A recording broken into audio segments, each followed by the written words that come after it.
Programa Rondas Gerais, diretamente da Câmara Municipal de Montes Claros. Hoje, embora não tenha nenhuma pauta de grande destaque, mas os assuntos políticos, principalmente envolvendo a área de saúde, teve grande repercussão em Montes Claros e aqui na Câmara. E hoje o Rondas Gerais vai trazer tudo isso para você aí do outro lado. Chega mais e vamos conferir. Prometeram lá fazer iluminação pública já tem 2 anos.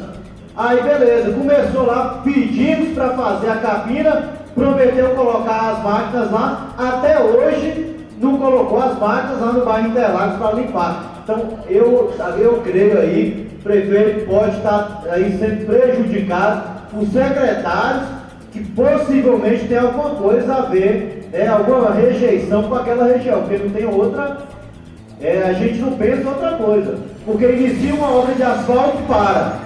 Começa a obra de um ginásio poliesportivo, para. Vai lá no bairro Interlagos, nem inicia. Então, gente, vamos parar de tratar a população do Grande Independência desse jeito. Pode ser muito tarde do que estão fazendo com aquela região. O povo não é bobo e a gente está aguardando a satisfação da administração, que deu a satisfação para a região do Grande Independência.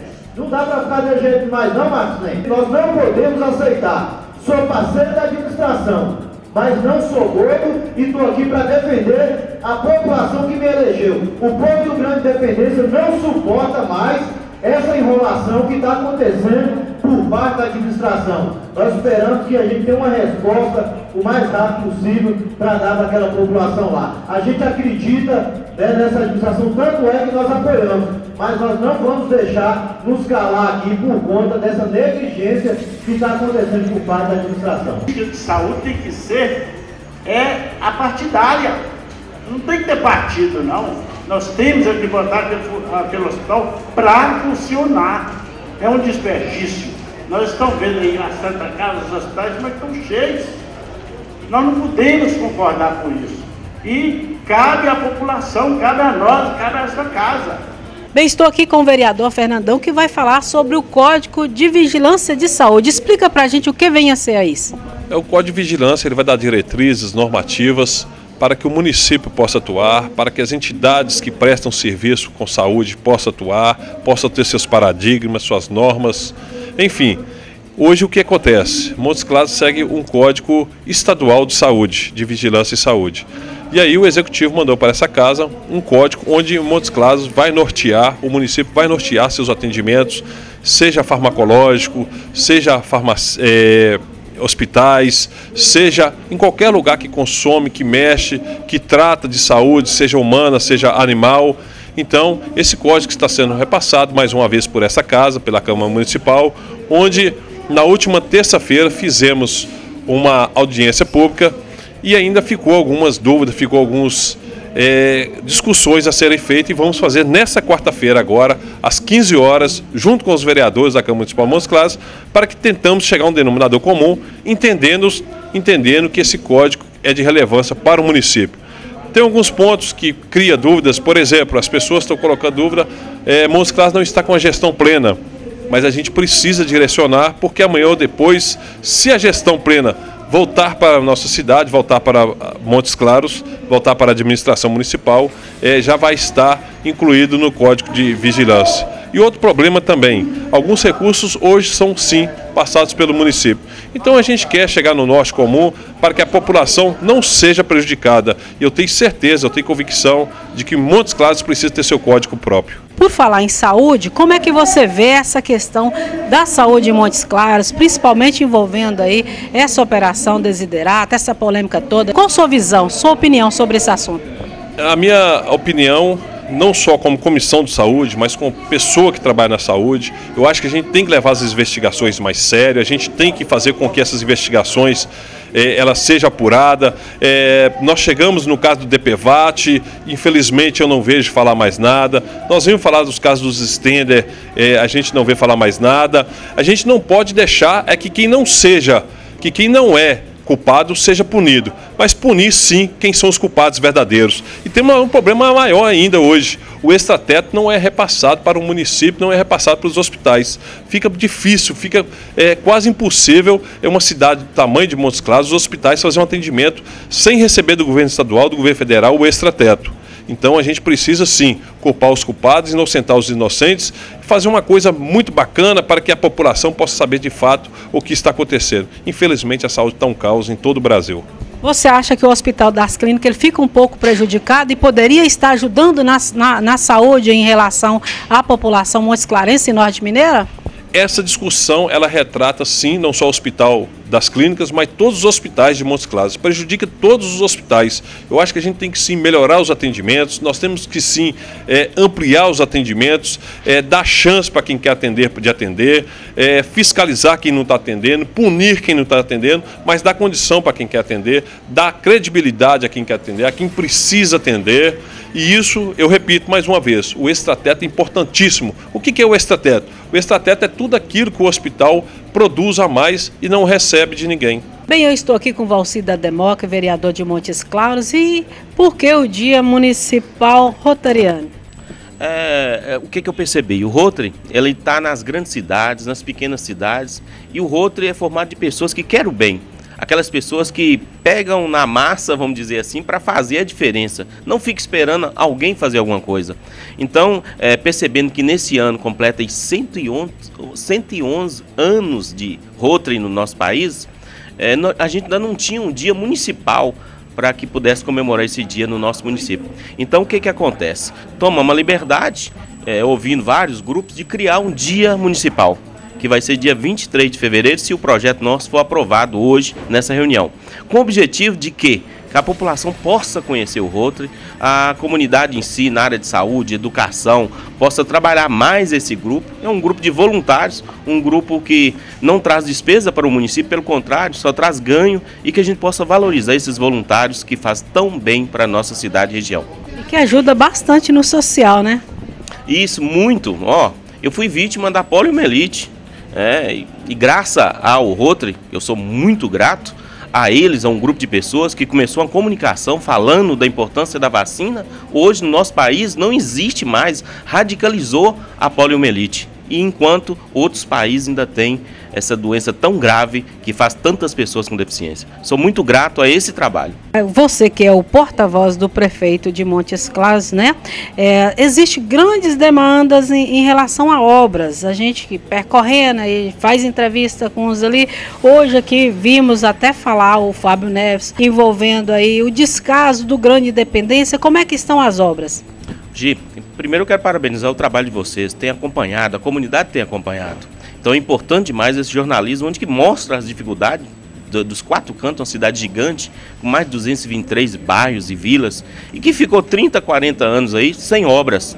E aí, na gestão atual, onde que teve economia, onde que está tendo um planejamento, começa a acontecer as obras. Depois aí de 2, 3 anos, agora começa a acontecer grandes obras. Então a comunidade pode ter certeza, hoje já tem licitado em torno de 62 milhões aí para fazer asfalto. Mas o problema todo é que tem uma burocracia muito grande, né, de uma licitação, da empresa vir para assinar o contrato, para montar o seu canteiro de obra. Então não é de um dia para o outro. Mas o que eu quero tranquilizar o povo da nossa cidade, que muita coisa boa está para acontecer. Por falar em asfalto, o pessoal do Planalto 2 reivindicou para o Ronda Gerais a questão do acabamento do meio-fio em mais de 5 ruas. Isso aí, como é que fica? Está acontecendo no município vários asfalto espalhado na cidade toda, lá no Village, lá no Independência, em alguns lugares. E aí, o próprio pessoal que fabrica o meio-fio, está faltando meio-fio. Então, onde tem asfalto que foi feito, a população pode ficar tranquila. É o contrato com a empresa, é a obrigação dela, senão ela não vai receber, vai colocar sim esse meio-fio. Mas é importante que a comunidade divulgue isso, chega até a prefeitura para que ela possa cobrar mais dessas empresas, porque são muitas obras acontecendo e muitas vezes não chega na velocidade que a população merece e que tanto espera um asfalto de qualidade e que seja bem feito. Bem, em relação à Avenida Francisco Gaetani, tem uma boa notícia, né? Inclusive mostramos no Ronda Gerais as famílias reivindicando lá porque era perigoso atravessar com as crianças e é muito perigoso. E qual que é a boa nova? Verdade, é uma avenida importante da nossa cidade, ali próximo do Parque Municipal, né? Onde que tem uma escola, onde que trafega muitas pessoas, crianças e idosos. A novidade já está licitado, vai fazer ali uma pista dupla, com ciclovia, com toda a condição para aquele povo ali. Então já começou a fazer um estudo do solo, né? Toda aquela sondagem para começar essas obras. Então a grande novidade para aquela região ali do Grande Major Prates, Morada do Parque, que aquela avenida vai acontecer e eu creio que na próxima semana essas máquinas já voltam lá para começar o início dessas obras. Eu converso agora com o vereador Madureira. Madureira, polêmicas, né? Todo dia a gente vê aí nas manchetes dos jornais.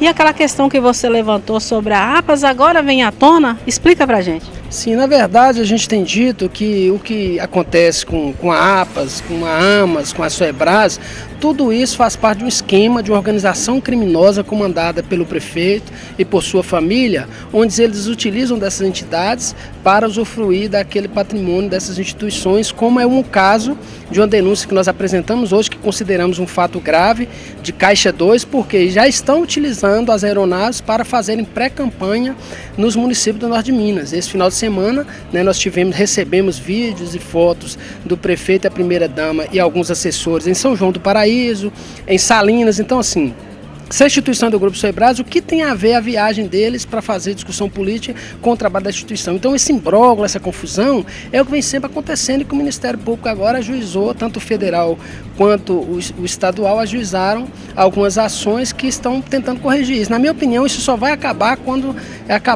acabarem com essa organização criminosa, né? Quando tiver uma intervenção pública nessas instituições, houver uma auditoria, né? E de fato esse patrimônio que estão sobre o usufrutos dele foram devolvidos ao poder público. Então o que está acontecendo é isso. Nós acreditamos que a justiça vai acontecer, né?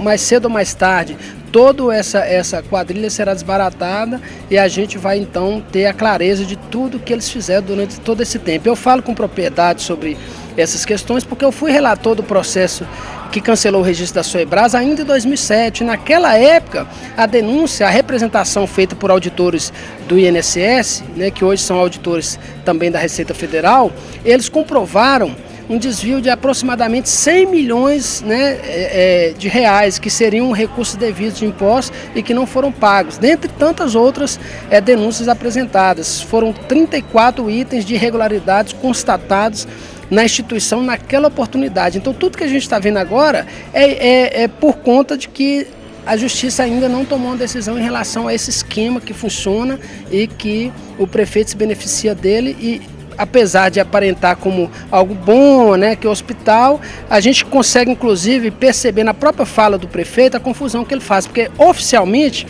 ele tem 500 mil declarado. Mas várias vezes, reiteradas vezes, ele falou que ele é um homem de 300 milhões. Então, ele chega a confundir o patrimônio das instituições como se fosse dele. Na entrevista que ele deu no Hospital Mário Ribeiro, que não deveria ser ele o entrevistado lá, quem deveria dar esclarecimento, deveria ser o presidente da instituição. Se oficialmente ele não tem nenhum vínculo, por que o prefeito vai ao hospital para dar uma entrevista? Então, ele várias vezes ele fez essa confusão. Lá na entrevista, inclusive, ele colocou o meu aluno, o aluno que estuda comigo. Então, assim, e nessa última representação agora, nessa investigação feita em relação a AMAS, que era APAS, né? E que o prefeito utilizou para fraudar uma importação de equipamentos da Alemanha, ficou constatado que o filho do prefeito tinha todas as prerrogativas, né, uma procuração para falar em nome da instituição em qualquer situação, inclusive movimentações bancárias. Então é uma coisa grave, né? A sociedade brasileira não aceita mais esse tipo de corrupção, esse tipo de desvio de conduta, e todos aqueles que cometem esse tipo de crime devem ser responsabilizados. Então essa é a nossa expectativa, né? Que a justiça seja imparcial e que todos aqueles que cometem seus crimes respondam por eles. O objetivo seu é instigar mesmo. Sim, nosso papel, a maior prerrogativa do vereador hoje é fiscalizar. Nós temos a prerrogativa de legislar e fiscalizar, porém, a nossa legislação está muito consolidada, né? Todos os temas pautados hoje pela sociedade tem alguma lei que trata daquele assunto. Então, eu diria que 90% hoje da função do vereador é legislar e saber como os recursos públicos são aplicados. Então, eu lamento, inclusive, que a Câmara não cumpra bem o seu papel, porque nós pedimos 7 comissões processantes que seriam para investigar essas possíveis irregularidades cometidas pela administração, pelo prefeito e pelos gestores, e a Câmara simplesmente rejeitou, ou seja, nem sequer investigou uma denúncia apresentada. Isso é lamentar, porque o papel da Câmara é fiscalizar. Existe uma certa subserviência, né, principalmente de parlamentares, que é o que a gente mais lamenta, porque eles estão aqui para defender os interesses do povo e receber a procuração para falar em nome do povo. Mas a subserviência que a gente presencia na maioria dos vereadores, ela se dá por vários motivos, porque na verdade isso aqui reproduz uma cultura da nossa sociedade, que é uma cultura do coronelismo, da troca de favores, da barganha. Então o Poder Legislativo ele abre mão de cumprir seu papel para terem algumas benesses para a manutenção do poder. Então o vereador acha que ele indicando algumas pessoas para trabalhar, indicando diretor de escola, ele ficar vinculado dessa forma a uma gestão municipal, ele vai continuar no espaço que ele está ocupando hoje. Só que a sociedade acordou, as pessoas entendem com mais clareza hoje qual é o papel do vereador. Então quando o vereador fala que vai fazer asfalto em algum bairro, as pessoas já sabem que ele está mentindo, porque quem faz asfalto não é o vereador, quem faz asfalto é o gestor, é o prefeito, é os secretários. Então nós chegamos ao absurdo de o prefeito colocar vereador para assinar a ordem de serviço de asfalto, como se de fato aquilo ali fosse algo que de competência do vereador, né? Então esse tipo de coisa é o que a gente vem lutando também para o processo. O nosso mandato acaba sendo um pouco didático, porque a gente exerce o mandato e tem que explicar o porquê que nós exercemos o mandato dessa forma, que é o que o vereador deve fazer. Nós esperamos que os outros também cumpram o mandato dessa forma.